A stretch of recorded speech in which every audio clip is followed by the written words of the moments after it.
Il appelle ça, c'est un ingrat. Quelqu'un qui n'est pas reconnaissant. Soit disant que je ne suis pas concerné, je ne dois pas parler de la radiation. Il oublie que c'est moi qui ai posé cette question-là à Maki et qui a accepté et qui leur a averti. Ils disent que ce n'est pas une indemnisation. Ça veut dire quoi? Je pense que ce qu'il doit dire, c'est de dire aujourd'hui qu'on prend en compte les 7 années de radiation dans les années de circuit qui sont effectuées. Mais c'est vraiment une indemnisation. Il est ingrat, il est malhonnête. C'est quelqu'un qui il est très malhonnête. Malheureusement, heureusement qu'ils ne sont pas nombreux à connaître comme ça. Mais qu'ils sachent que moi, je vais continuer à me battre.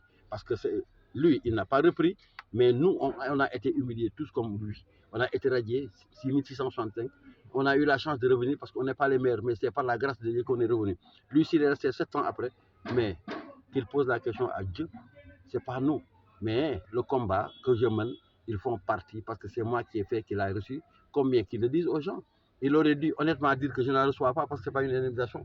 S'il prend cet argent-là, mais doit être la honnêteté de dire merci au président de la République Macky Sall parce qu'il a le quoi dire. Parce que 32 ans après, aucune plainte ne peut prospérer. Les gens de Liberté 4 ont essayé avec un avocat. Ils ont cotisé chacun 5 000, mais finalement, l'avocat, qu'est-ce qu'il nous a dit? On va essayer d'arranger le problème parce qu'ils savent qu'une plainte ne peut pas prospérer. Moi, je vais continuer. Ce qu'ils disent ne m'intéresse pas. Ce qu'il a déclaré à la radio Saint TV, à la télévision, ça ne m'intéresse pas. Je vais continuer le combat. Et je vais continuer de parler de la radiation et de leurs droits. Il y a une indemnisation. Maintenant, ce qui revient à faire, que le président prend en compte les 7 années dont ils sont restés sans activité, qu'il les mette dans les années de service qu'ils ont effectuées. C'est ça qui est important. L'essentiel, moi, je ne suis pas là pour vociférer ou faire du quoi de quoi. C'est un malhonnête. Je ne connais pas qui c'est, mais qu'il sache que c'est un malhonnête. C'est quelqu'un qui est ingrat. C'est quelqu'un qui n'est pas reconnaissant. C'est parce qu'il doit se poser la question pourquoi j'ai été radié. Parce que certainement, c'est quelqu'un qui, en activité, faisait se montrer de cette sorte-là. Mais moi, je vais continuer mon combat parce que parmi nous, il y a des radiés qui sont honnêtes. Il y a des radiés qui nous accompagnent. Ils sont vraiment honnêtes. Et par conséquent, nous allons continuer toujours à se battre. C'est ça notre problème. À dire au président que c'est une injustice qu'Abdou Diouf a fait pour nous radier en 87. C'est une injustice.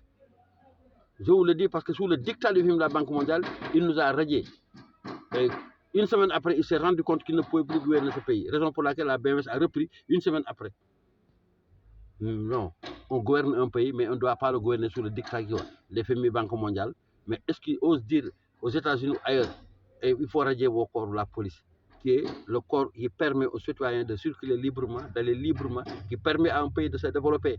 Voilà, je pense qu'au fond de lui-même, il a regretté. Bravo